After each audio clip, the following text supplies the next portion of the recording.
clay ball ချက်နီလေးကိုတင်ပေးမှာပါရှင် clay ball ချက်မယ်ဆိုရင်ပြင်ဆင်ရမှာတွေကဘဝူချောင်းအနီရဲ့အညိုလေးရဲ့ကိုကြော်ပါတယ်စီမထဲဘူးနော်စီမထဲဘူးဒီဝက်ဥချောင်းတွေကထွက်လာတဲ့သူ့စီနဲ့သူမီးနေနေလေးနဲ့ဖြည်းဖြည်းချင်းကြော်ပေးတယ်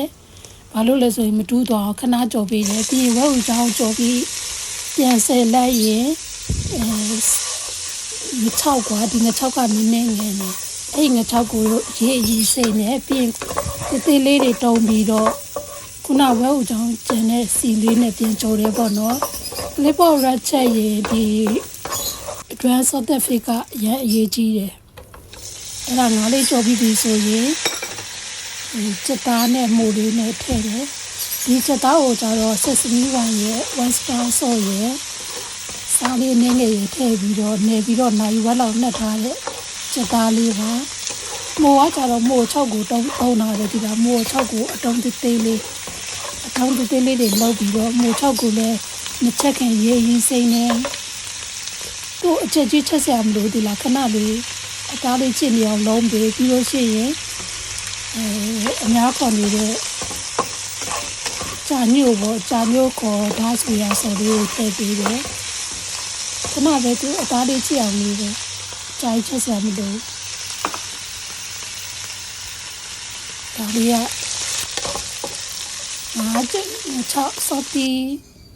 ဆော့တဲ့ဒွမ်းဖေးပေါ့နော်ပြီးဒီမှာချက်မဲ့ထမအိုးတယ်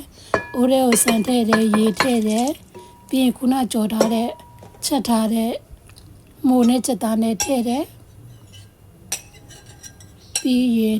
ကတော့ကိုပုံမှန်ချက်နေတဲ့အတန်းတာပဲပေါ့နော်အများကြီးထည့်စရာမလိုရေလေးကတော့ကို daily ချက်နေတဲ့အတန်းလေးပါပဲရှင်ပြီးရင်ဒီမှာဝဲဥချောင်းလေးနည်းနည်းကြော်ထားတာလေးကိုထည့်တယ်ပြီးလို့ရှိရင်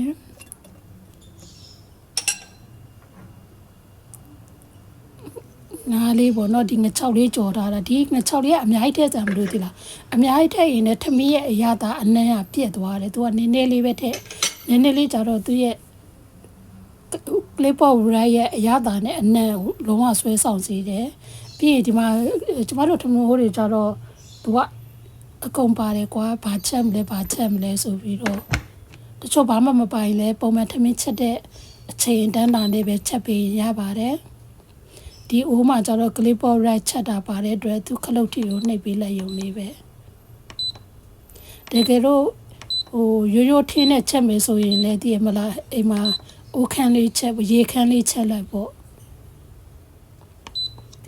ရေခမ်းလေးချက်လိုက်ရင်အဆင်ပြေပါတယ်ရှင်